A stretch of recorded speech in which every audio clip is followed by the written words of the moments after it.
today we will start induced electric field in time varying magnetic field. Here we have a time varying magnetic field. So mathematically you can write dV by dt.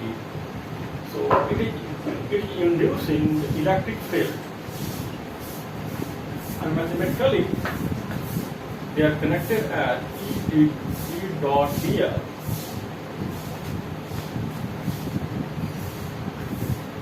And the flux is the area over which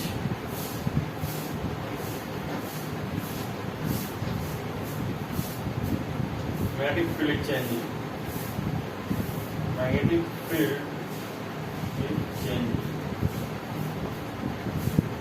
What is this signifies? इसका physical meaning क्या है? Means इसका physical meaning है इस mathematical modelling का, mathematical equation का जो physical घर क्या है, फिजिकली हमको क्या मिल रहा है कि एक मैग्नेटिक इलेक्ट्रिक फील्ड है जो टाइम साथ चेंज हो रहा है, वो इलेक्ट्रिक फील्ड प्रोड्यूस कर रहा है। इसका नेचर क्या होगा सब ऑब्जर्व करेंगे। And dl is a small displacement. Okay, so या इस जो हम एरिया कंसीडर करते हैं इसमें मैग्नेटिक फील्ड चेंज हो रहा है, ठीक है। इस एरिया में dA by dt है जो चेंज हो रहा है और इसका एरिया A, ठीक है, ये इज द एरिया। और सपोज कि ये सर्कल है तो इसका सेंटर होगा। तो स्पेस में जैसे इसके अंदर यदि मैग्नेटिक फील्ड ये जो पॉइंट हम ले रहे हैं यहाँ पे इलेक्ट्रिक फील्ड क्या होगा, तो यहाँ पे जो इलेक्ट्रिक फील्ड होगा वो इलेक्ट्रिक फील्ड एक्चुअली ये चार्ज डिस्ट्रीब्यूशन के कारण नहीं है। इससे पहले जो हम इलेक्ट्रिक फील्ड जान रहे थे चार्ज डिस्ट्रीब्यूशन के कारण, कूलम्ब्स लॉ के द्वारा हम फाइंड कर रहे थे, ये चार्ज डिस्ट्रीब्यूशन के कारण नहीं है ये इलेक्ट्रिक फील्ड, ठीक है। ये चार्ज डिस्ट्रीब्यूशन के कारण नहीं है। ये जो इलेक्ट्रिक फील्ड है सोर्स इसका है ये मैग्नेटिक फील्ड का वेरिएशन ओवर दिस एरिया। तो ये जो इलेक्ट्रिक फील्ड है इसका नेचर चार्ज डिस्ट्रीब्यूशन से उसे अनमैच उसके सिमिलर नहीं होगा, इसका नेचर अलग होगा। ये क्या होगा, यहाँ पे जो इलेक्ट्रिक फील्ड जो प्रोड्यूस करेगा इस पॉइंट पे ये सर्कुलर होगा और इस रोटेशनल इलेक्ट्रिक फील्ड होगा, ये रोटेशनल इलेक्ट्रिक फील्ड होगा, रोटेशनल इलेक्ट्रिक फील्ड। इसे हम वॉर्टेक्स इलेक्ट्रिक फील्ड भी कहते हैं। Can call it as a vortex electric field. Rotational name itself gives the meaning that it is rotating, but direction of rotation is still not known. You will find it with this negative sign. Okay, negative sign will give you the direction. Okay, Lenz law will give you the direction of the electric field, but still we don't know the direction. Okay, you will find by using Lenz law. But one thing is that we have electric field which is different from the electric field due to the charge distribution. The source is different, and we get it electric field here, point P, which is rotating in the space. Means if you put a conductor, suppose a ring having charge Q, in this field it will start rotating. It will start rotating with angular velocity omega.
है, alright. सो जब इस space में जहां पर magnetic field time variations के साथ change हो रहा है, नॉट विद स्पेस कोऑर्डिनेट, तो ये स्पेस वैसा है जहां पे वेरिएशन हो रहा है मैग्नेटिक फील्ड का, वहां पे हम कंडक्टर रखते हैं, एक रिंग रखते हैं जिसमें चार्ज क्यू है, ऑफ कोर्स इसका मास भी होगा, तो इसमें रोटेशन कॉज करता है, मतलब इसके अंदर एक टर्क लग रहा है, टर्क प्रोड्यूसिंग है। पर ये जो चार्ज डिस्ट्रीब्यूशन का इलेक्ट्रिक फील्ड था, ये पुल और पुश फोर्स एग्जिस्ट कर सकता है, ठीक है। लेकिन यहाँ पे जो फोर्सेस होगा, जो इलेक्ट्रिक फील्ड होगा, वो रोटेटिंग होगा और इसमें टर्क प्रोड्यूस करने की कैपेसिटी है। तो दोनों हम इलेक्ट्रिक फील्ड को देख रहे हैं, नेचर कैसा है। पर ये चीज है, ये नॉन कंजर्वेटिव है, ये नॉन कंजर्वेटिव है, ठीक है। नॉन कंजर्वेटिव का मतलब क्या होता है, जैसे हम E vector E dot DL करते हैं और किसी क्लोज लूप में, ये हमारा जीरो नहीं होगा। जैसे ये कोई कर्व है, ठीक है, यहाँ पे इलेक्ट्रिक फील्ड इस डायरेक्शन में है और डीएल इस डायरेक्शन में है। हम इस पॉइंट पे हम ई डॉट डीएल करते हैं और यहाँ भी ई डॉट इस इलेक्ट्रिक फील्ड डायरेक्शन इधर है और डीएल इधर है, यहाँ भी हम ई डॉट डीएल करते हैं, हर पॉइंट पे हम ई डॉट डीएल करते हैं। तो क्लोज लूप में जब ई डॉट डीएल करते हैं, यदि जीरो नहीं आता है तो हम कह सकते हैं कि जो इलेक्ट्रिक फील्ड है वो नॉन कंजर्वेटिव है। यदि इलेक्ट्रिक फील्ड जीरो आ जाता है वो कंजर्वेटिव होता है, और ये कंजर्वेटिव होता है चार्ज डिस्ट्रीब्यूशन, जो चार्ज के कारण, जो स्टैटिक चार्ज के कारण, जो स्टैटिक चार्ज है, इसके कारण जो इलेक्ट्रिक फील्ड प्रोड्यूस हो रहा था वो हमारा कंजर्वेटिव था। तो यहाँ पे जो इलेक्ट्रिक फील्ड प्रोड्यूस हो रहा है वो नॉन कंजर्वेटिव है। यहाँ पे जो फोर्सेस था, पुल और पुश फोर्सेस था, radial lines of forces electric field इस तरफ था, स्ट्रेट लाइन था, और यहाँ पे हमारा जो इलेक्ट्रिक फील्ड लाइन है ये सर्कुलर है, ठीक है। और ई डॉट डीएल जो हम लोग यहाँ पे इस तरह से लेते हैं वेक्टर, डीएल इस तरह से लें ताकि हम ई डॉट डीएल करने में काफी सुविधा हो। जैसे हम सर्कल लेंगे, ठीक है, सर्कुलर पास लेंगे, तो ई डॉट डीएल करने में हमारा बहुत ही आसानी से हम कर सकते हैं, ओके।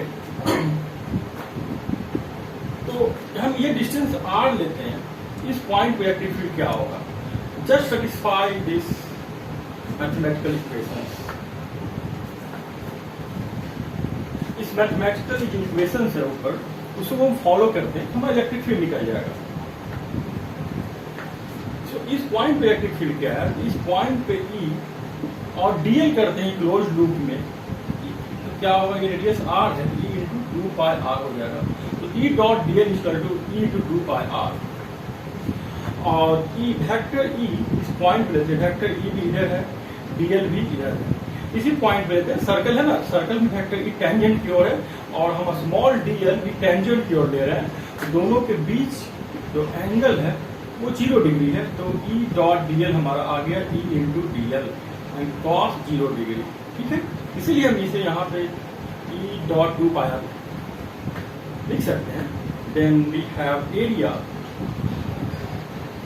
इस ये जो सर्कल ड्रॉ की, इसके अंदर लेना है, इसके अंदर इलेक्ट्रिक फील्ड कितना वेरिएशन हो रहा है, and this is your area, area under which magnetic field is having.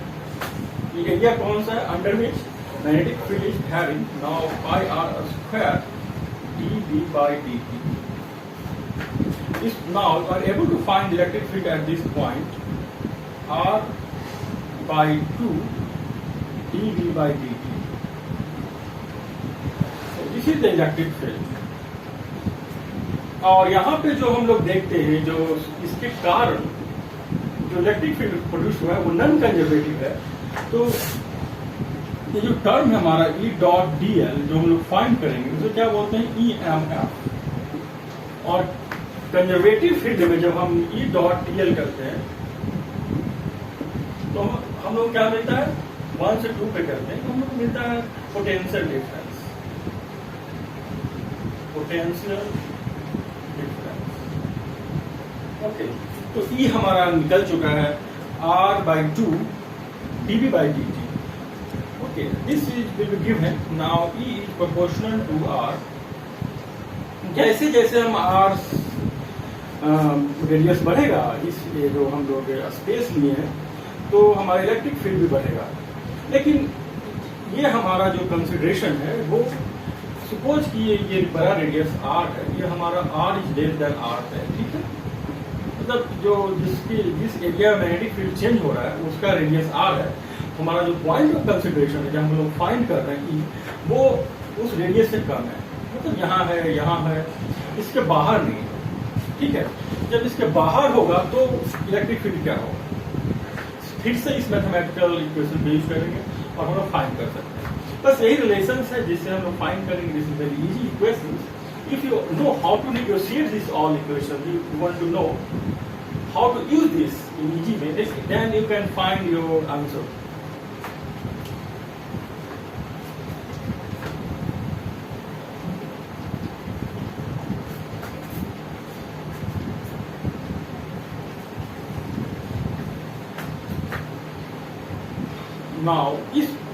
Now point of consideration is now outside.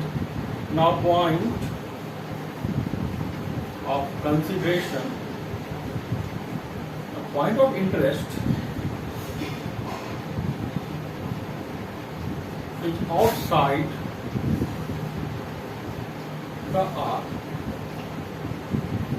Means R is bigger than R.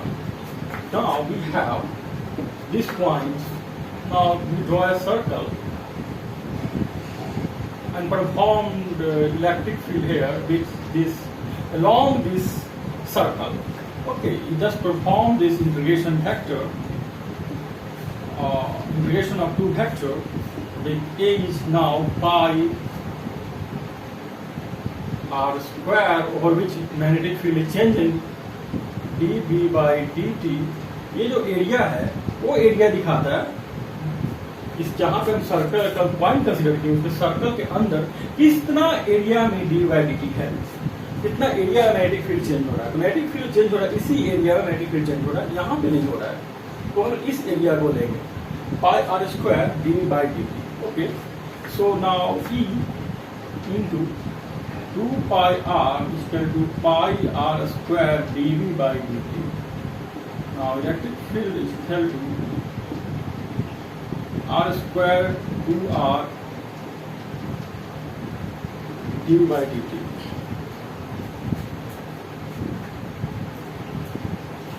So this is the electric field outside this region. Okay. Now you have found that there is two sources of EMF produced in the inductor. One is motional, one is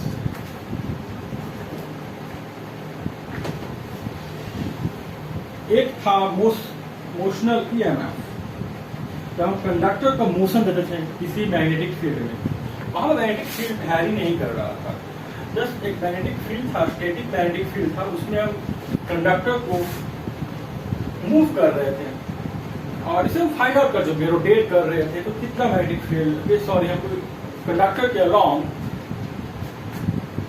along हम लोगों को EMF मिला था। Now हम दोनों तो combine कर देते हैं, then we have EMF is equal to minus A dV by dt and plus vector d cross d dot dl. This is due to motional EMF. There are two mechanisms of generation of EMF. One is this one dV by dt, and other one is due to motion. This is due to motion of conductor. Another one is due to variation of magnetic field with time.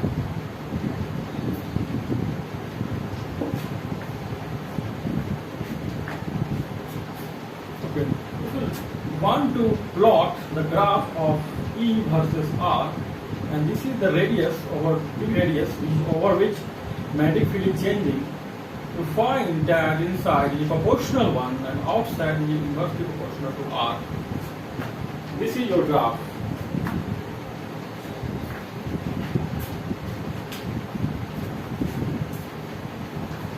Now question. Let me illustrate this with numerical problems. I would like to find the value of angular velocity. So you have time varying magnetic field like this. Okay, this is a time varying magnetic field, that is the constant K, and you put a conductor, non-conducting ring. This is non-conducting ring of mass M, and it has a charge Q, and initially it is at rest. Initially ये rest में है. जब इसे हम switch on करते हैं, when it is switched on,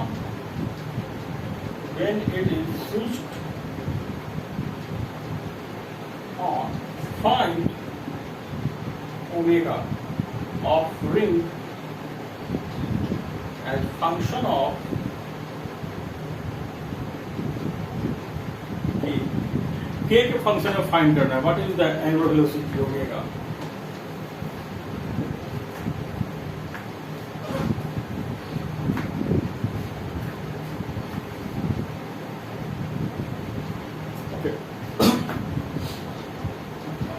हम लोग वी हैव ऑलरेडी ई हम लोग फाइंड कर चुके हैं, and E is equal to इसका रेडियस होगा जो आर है,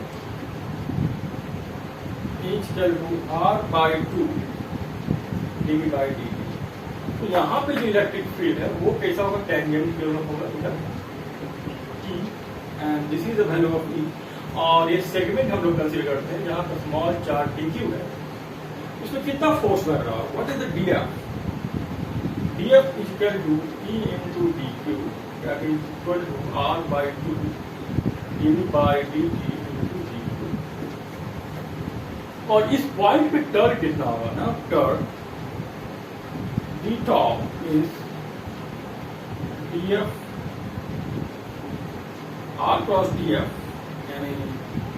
R by 2 dV by dt into R. Then you can write R square.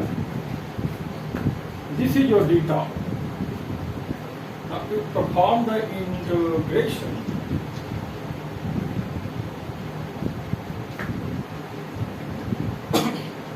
you will get tau is equal to R square by 2, but this is K, and integration, this is constant, so integration over Q will give the total charge Q. So this is the torque acting on this ring. Now from law of motion,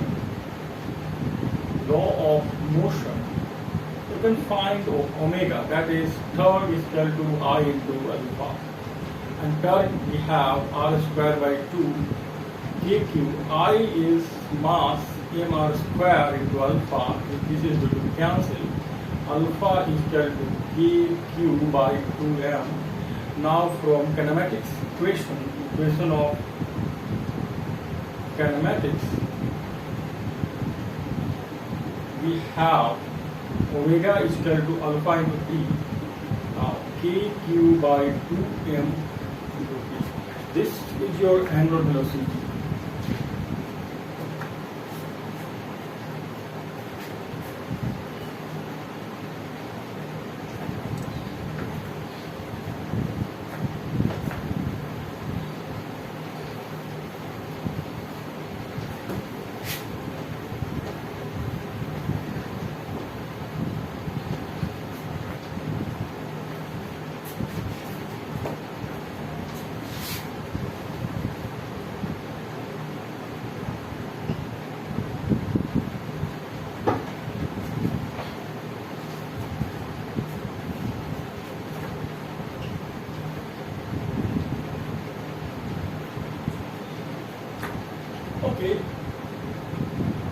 further illustration over this topic, ये circular cylindrical surface है, sorry cylindrical area है,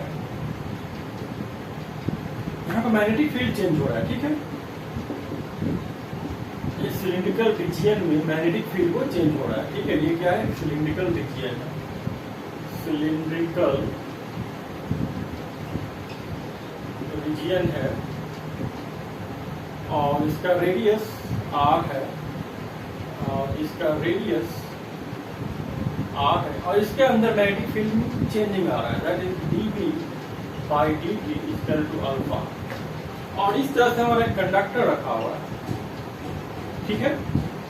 this is A and B, और L is the length of conductor, length of conductor, O is the center, O is center of this circle. Now draw this perpendicular line, you will get L by 2, and this is equal to under root L square by 4. Okay, this is your distance. तो क्या होगा? हम जानते हैं कि जब भी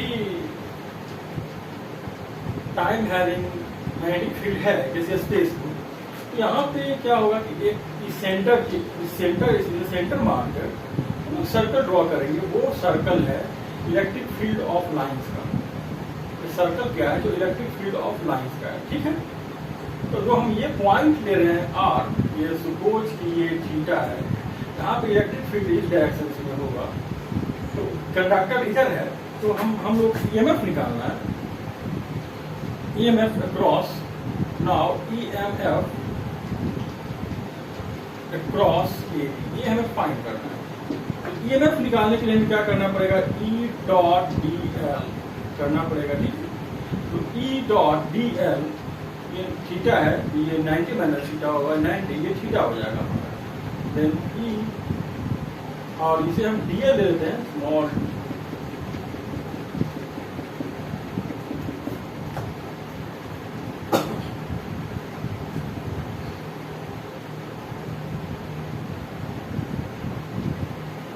जो है, तो ठीक है। तो इसे जो परफॉर्म करेंगे तो हम लोगों को क्या मिल जाएगा? EMF मिल जाएगा, ओके। तो हम सबसे पहले हम लोग इलेक्ट्रिक फील्ड निकालना होगा। इलेक्ट्रिक फील्ड कैसा है? यूनिफॉर्म है कि नॉन यूनिफॉर्म है? यूनिफॉर्म होगा तो हमको इंटीग्रेशन बाहर कर सकते हैं, नॉन यूनिफॉर्म होगा तो दोनों को साथ में इंटीग्रेशन करना होगा। तो देख लेते हैं क्या है। तो इस डायरेक्शन में हमारा इलेक्ट्रिक फील्ड क्या है? That is equal to E cos theta, और E क्या होगा? हाफ R के साथ, R डिस्टेंस में R alpha cos theta is B by H under root R square minus L square by 4 by R, this is going to cancel out. तो हमारा ये constant value में, यानी वैल्यू जो इसका कांस्टेंट है, ये यूनिफॉर्म है, R पे निर्भर नहीं हो रहा है। रेडियस इस पॉइंट पे कंसीडर करें, इस पॉइंट पे कंसीडर करें, इस पॉइंट पे कंसीडर करें, इस पॉइंट पे कंसीडर करें, हर पॉइंट पे हमारा इलेक्ट्रिक फील्ड जो है इस डायरेक्शंस में यूनिफॉर्म है, ठीक है। तो बस इंटीग्रेशन को फॉर्म करेंगे, जिसे हम बाहर निकाल देंगे, half alpha under root R square minus L square by 4 into dl, यह हम L लिख सकते। This your EMF, you can say the potential difference too. Okay, this is the question.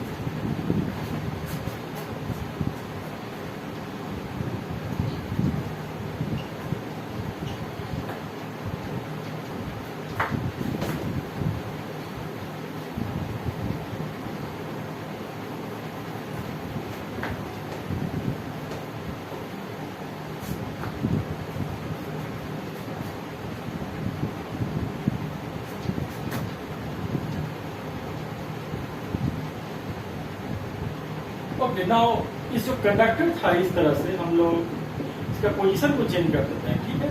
अब इस तरह से रख देते हैं डायमीटर के लॉन्ग, कंडक्टर को ए बी, तो ईएमएफ कितना होगा?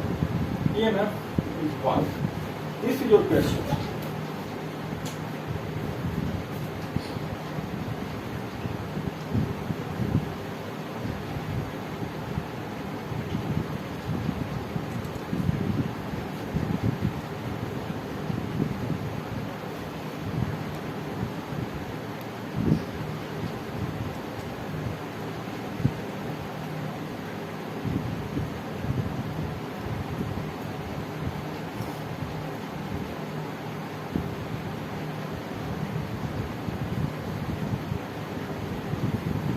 ठीक है,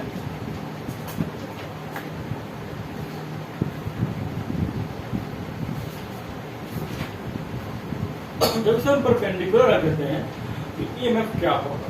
तो ईएमएफ क्या है? एक वेक्टर ऑपरेशन है, डॉट प्रोडक्ट है ई डॉट डीएल का। ठीक है, ये जो इलेक्ट्रिक फील्ड होगा उस कंडक्टर में किधर है और हम लेंथ किधर ले रहे हैं? जैसे हम लेंथ तो किधर ले रहे हैं, ठीक है, डीसी से डीएल, और ये सेंटर है। पता है कि इलेक्ट्रिक फील्ड कैसा होता है? रोटेटिंग होता है। मतलब इस पॉइंट पे इधर की डायरेक्शन में इलेक्ट्रिक फील्ड है और दोनों परपेंडिकुलर है। जब दोनों परपेंडिकुलर होगा तो जीरो होता है। इस पॉइंट पे क्या है? डीएल इधर है, डीएल का डायरेक्शन, और क्योंकि लेंथ के अलावा हम लोग डीएल लेते हैं, इधर हम डीएल लेंगे और इलेक्ट्रिक फील्ड क्या इसके परपेंडिकुलर है।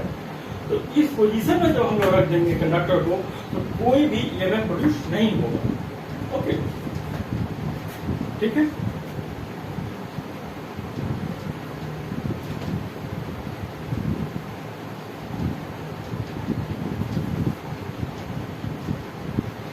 यदि हम यहां पे रख दे तो होगा, ठीक है।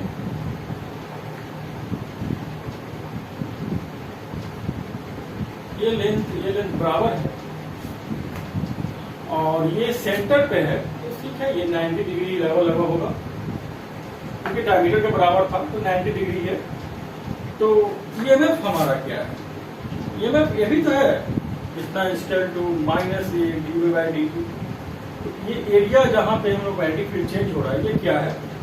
पाई आर स्क्वायर का फोर्थ पार्ट और alpha. This is your EMF over this value.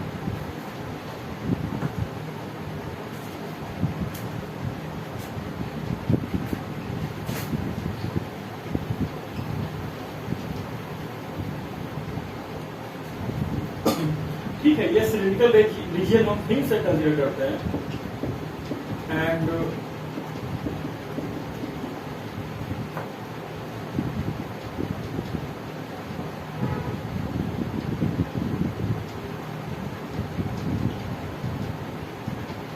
A B C D है और यहाँ पे जो एंगल बढ़ रहा है ये थीटा बना रहा है, ठीक है। और यहाँ से यहाँ रेडियस है ए है और यहाँ से यहाँ जो रेडियस है बी है। Find the EMF induced in the loop A B C. Find, now यहाँ पे भी same things, D we by D T is equal to alpha. Then find,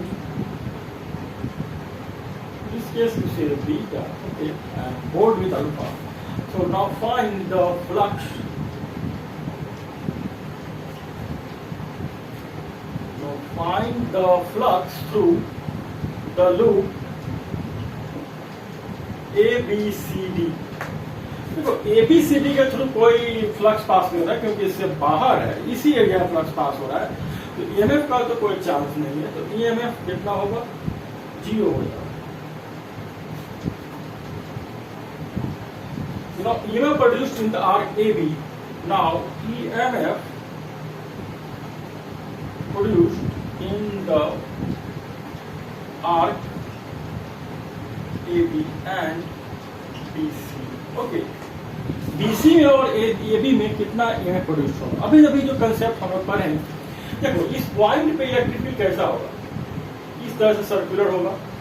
तो ए बी के बीच ई डॉट डीएल करते हैं, हमारा क्या मिलेगा? ई डीएल मिलेगा, ठीक है। लेकिन इधर क्या मिलेगा? ई डॉट डीएल एक दूसरे के परपेंडिकुलर मिलेगा। तो बीसी में कोई ईएमएफ प्रोड्यूस नहीं होगा, नो ईएमएफ, ठीक है। पर हमको यहाँ पे निकालना था ना, बाहर इलेक्ट्रिक फील्ड जो बाहर जो प्रोड्यूस होता है वो कितना होता है? इस रेडियस r है, तो ये था ना r स्क्वायर बाई 2b, यहाँ से यहाँ रेडियस b है एंड बीटा ये था, ठीक है। हाँ, तो E डॉट डी एल करेंगे, डॉट डी एल, ये लेंथ कितना होगा, लेंथ होगा ए बी का लेंथ हमारा होगा b इंटू थीटा, तो EMF जो हमारा हो गया E डॉट डी एल, सिर्फ डॉट करते हैं E डी एल, ये दोनों में 0 डिग्री एंगल है, E भी उसी अलॉन्ग है और डी एल भी उसी अलॉन्ग है, तो हम हमारा हो गया E equal to r square by 2b beta b into theta. This is dl. Oh, this is your answer. This is the EMF produced in this over this length AB, over this arc AB. Okay.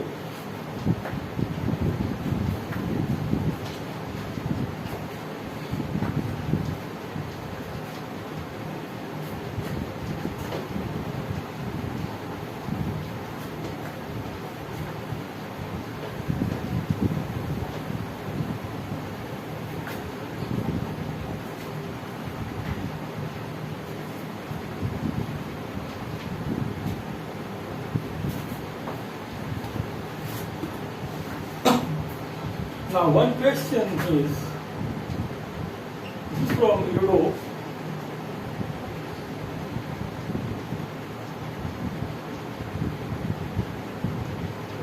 ये हमारा coordinate axis है BOX और इसके अंदर magnetic field है, ठीक है, और ये हमारा पैराबोला है वायर, दिस इज वायर, और इसे इक्वेशन है पैराबोला, पैराबोला शेप का है, this equation is y equal to ax square, और एक t बराबर 0 पे जो एक हमारा कनेक्टर है, एक स्लाइडर है, तो यहाँ पे है, ठीक है, स्लाइडर t बराबर 0, t बराबर 0 पे जब ये कुछ दूरी पे चला जाएगा यहाँ पे, ठीक है, और इसका एक्सीलरेशन है, एक्चुअली तो ए नहीं लिख सकती, ये यहाँ पे है, तो एक्सीलरेशन को ओमेगा मान लेते हैं, ठीक है, इसका ये एक्सीलरेशन से जा रहा है, ये स्लाइडर का एक्सीलरेशन है, एक्सीलरेशन ऑफ स्लाइडर ओमेगा है, तो हम लोग को फाइंड करना है, find the EMF of electromagnetic induction in the loop, in the loop thus formed as function of y, as function of y.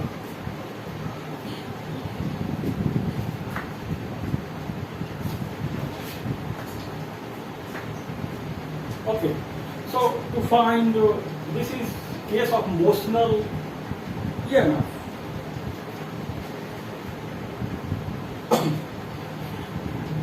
We have motion of conductor in the magnetic field. So motional EMF is VBL, making each three term are perpendicular to each other. And here we are getting each three are perpendicular to each other. Then you can write as like this. VBL. Then V is equal to V square is equal to 2, and this is distance y. Then V square 2y into omega. V square is equal to, from formula, V square is equal to V square plus 2, acceleration into S. Here S is y, acceleration is omega. Then V is under root 2y omega.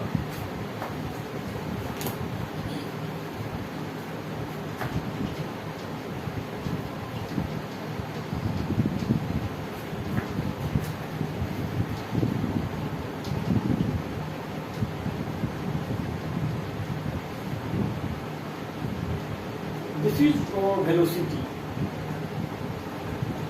Now L, what is this length? L. Now we have y, so x is equal to y by a root, then length is 2 into under root y by a. so now EMF, very easy question, but ये रो में पूछा हुआ है और बहुत आसान है। हम लोग सिर्फ सिचुएशन को समझना होता है, सिचुएशन क्या है, फिजिकल जो सिचुएशन दिया हुआ है क्वेश्चन में वर्ड्स के थ्रू, उससे हम लोग को समझना पड़ेगा। और बेसिक देखो, बेसिक फॉर्मूला है, ठीक है, बस इसे यूज कर लो। EMF इक्वल टू, हम गुना कर देते हैं, तीनों को मल्टीप्लाई करते हैं, that is V equal to under root 2 by omega, L equal to 2 under root y by a and B, so we have Vy under root 8 omega by a, this is your answer.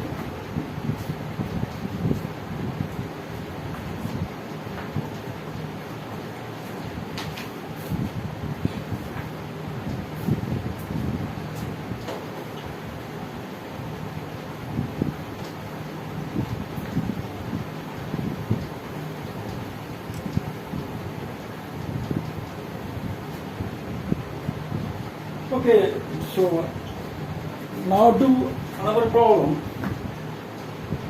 Okay, now we have two conducting rings of radius 2r. This is conducting ring of radius 2r moving in this direction, and another one ring, इसका radius है r, ये भी conducting ring है, इसका velocity है वो भी 2v है, ठीक है, दुगना वेलोसिटी है।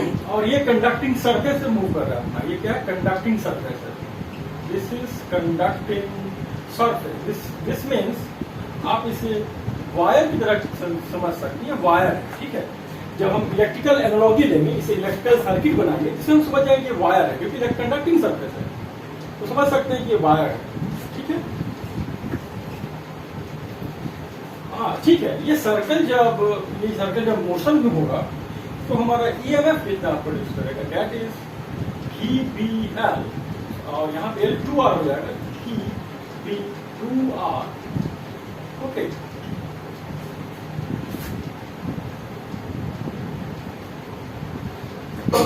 पोलरिटी हम लोग पढ़ चुके हैं इससे पहले, पोलरिटी हम कैसे डिसाइड करते हैं। जब इलेक्ट्रिकल एनालॉजी लेंगे तो हम लोग को निकालना है भाई, फाइंड क्या करना है, ठीक है। यहाँ भी मोशन में होगा तो यहाँ भी प्रोड्यूस होगा EMF, और ये इसका वैल्यू कितना होगा VBL, और फिर से कितना हो जाएगा,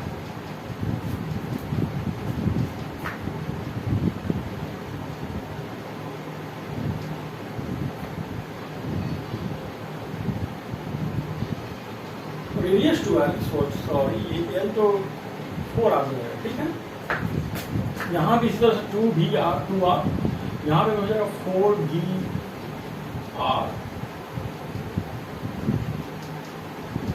इंटू B, ठीक है। तो इन दोनों के बीच पोटेंशियल डिफरेंस क्या होगा, potential difference between point A and B, ठीक है। तो इसे सर्किट बनाते हैं, A पॉइंट है और ये इधर मूव कर रहा है, तो हम लोग पोलरिटी पहले ही डिसाइड कर चुके हैं। ये ऑफ साइड जो पॉजिटिव पोलरिटी हो जाएगा, निगेटिव। एक कंडक्टिंग सरफेसेस मान लेते हैं वायर है, ये B पे जाते हैं जिस पॉइंट पे, और ये निगेटिव होगा क्योंकि ये अपोजिट डायरेक्शन में है, और ये पॉजिटिव होगा, दिस इज द B। और यहाँ पे जो EMF है इसका वैल्यू है 4VBR, यहाँ पे भी है 4VBR। तो पोटेंशियल डिफरेंस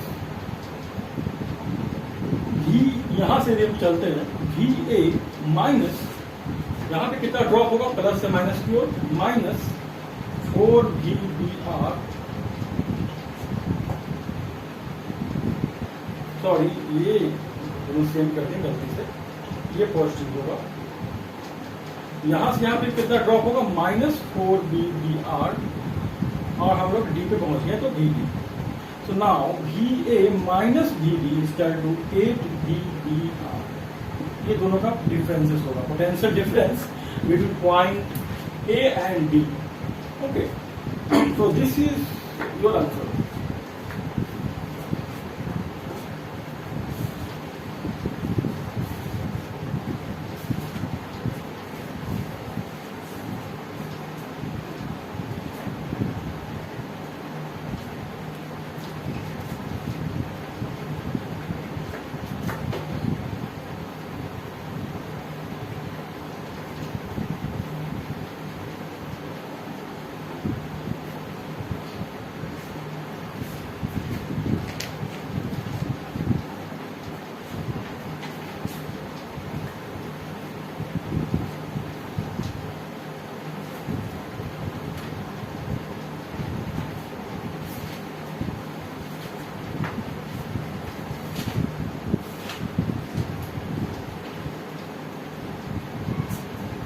ठीक है, this is questions from IIT.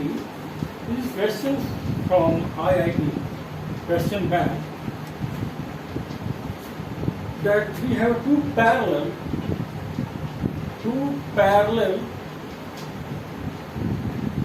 vertical rails. This is parallel vertical rails.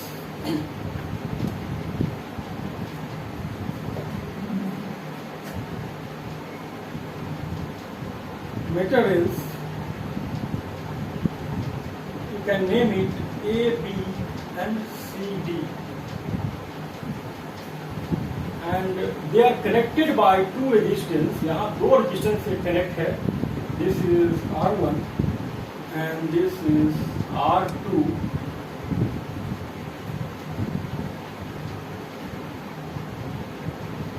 और ये मैग्नेटिक फील्ड में रखा हुआ है. ठीक है, मैग्नेटिक फील्ड में रखा हुआ है, जिसका वैल्यू 0.6 टेस्ला है. और एक स्लाइडर है जो स्लाइड करेगा. ये स्लाइडर है, इसका मास 0.2 kg है और लेंथ L है. L is the length.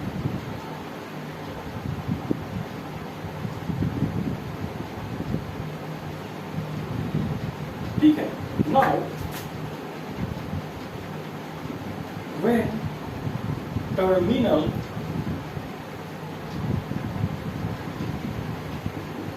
velocity is attained,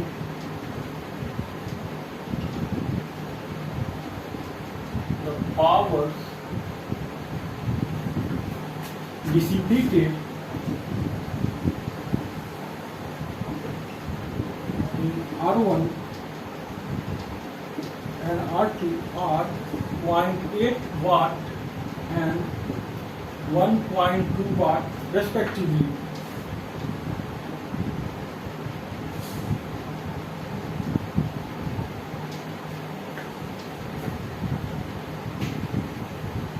Okay, then find what is R and R1, resistance का वैल्यू क्या है, and terminal velocity. And terminal velocity.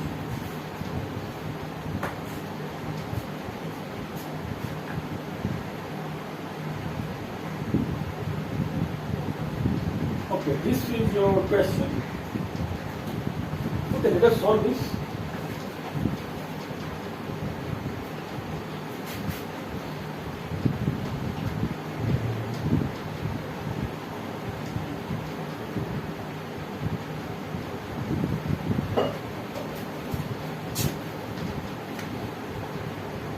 Terminal velocity मतलब क्या हो गया, इसमें कोई एक्सेलरेशन नहीं है. और वेलोसिटी कहाँ पे हम लोगों को मिलता है? हाँ, इसके अंदर ईएमएफ कितना होगा. यदि इसके टर्मिनल वेलोसिटी जब होगा, यानी भी टर्मिनल वेलोसिटी है, भी टर्मिनल, उस समय क्या होगा? ईएमएफ बी हमारा है, एल है, भी टर्मिनल है. ठीक है.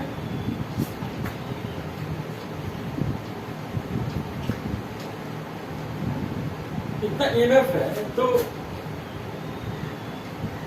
करंट, देखो ये नीचे जाएगा, इसके अंदर फ्लक्स घट रहा होगा, इसके अंदर फ्लक्स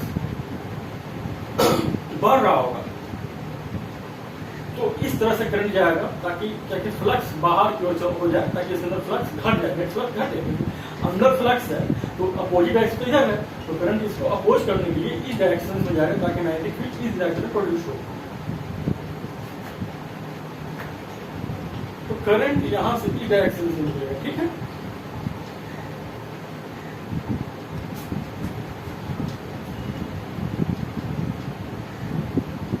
तो जब करंट इसमें है और मैग्नेटिक फील्ड है तो इसमें फोर्स भी तो लग रहा होगा. मैग्नेटिक फोर्स वो होता है BIL,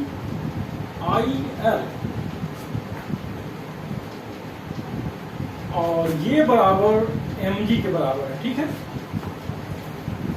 BIL equal to mg, तभी तो ये दोनों फोर्स बराबर होगा. ये ऊपर की ओर लगेगा ये फोर्स, और mg नीचे की ओर लगेगा, ठीक है, तभी तो बराबर होगा, तभी तो ये इसमें कोई एक्सप्रेशन नहीं होगा और ये वेलोसिटी यूनिफॉर्म होगा ना। आई हमारा निकल गया, तो m पता है, g पता है, b पता है, l पता है। अभी हम लोग लिखे थे डाटा में 0.2 kg into 10 g equal to 10, 0.6 into l equal to 1, that is 3/3 ampere. This is इतना करंट यहाँ पे हो गया, ठीक है।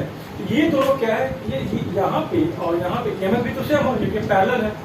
यहाँ भी EMF सेम है R2 के बीच और R1 के बीच भी EMF इतना ही है जो हमारा है यहाँ पे। तो पावर हमारा दिया हुआ है, पावर का इक्वेशन हमारा दिया हुआ है, पावर टोटल पावर हमारा कितना है P1 प्लस P2, और ये दिया हुआ था 0.8 plus 0.12, that is 2 unit 2 watt, ठीक है। This is 2 watt and this power is EMF into I, और I हमारा निकल गया है, ठीक है। तो EMF हमारा निकल गया, that is 2 watt into 3/10, that is 0.6 volt. EMF निकल गया तो हमारा वेलोसिटी निकल जाएगा, ठीक है। तो 0.6 इक्वल टू VBL, V पता है, L पता है, तो हमारा टर्मिनल वेलोसिटी हो जाएगा 1 मीटर पर सेकेंड, ठीक है। बस यहाँ पे सर्च करना है कि कौन सा इक्वेशन है, किसको पुट करना है, किसे फाइंड करना है। तो आईटी का प्रॉब्लम टफ तो नहीं रहता है, बस बेसिक का यूज करना आना चाहिए, आपका एप्टीट्यूड थोड़ा हाई होना चाहिए, कैसे फॉर्मूला यूज करना है, ठीक है। तो ओके, टर्मिनल वेलोसिटी आपका निकल गया, तो आप क्या फाइंड करना है, रेजिस्टेंस। तो रेजिस्टेंस तो आसान है फाइंड करना, क्योंकि पावर का हमारा फॉर्मूला होता है रेजिस्टेंस के साथ EMF square by R, V square by R। तो पावर हमारा दिया हुआ है, ठीक है। EMF हमारा कितना है, अभी का फाइंड किए थे,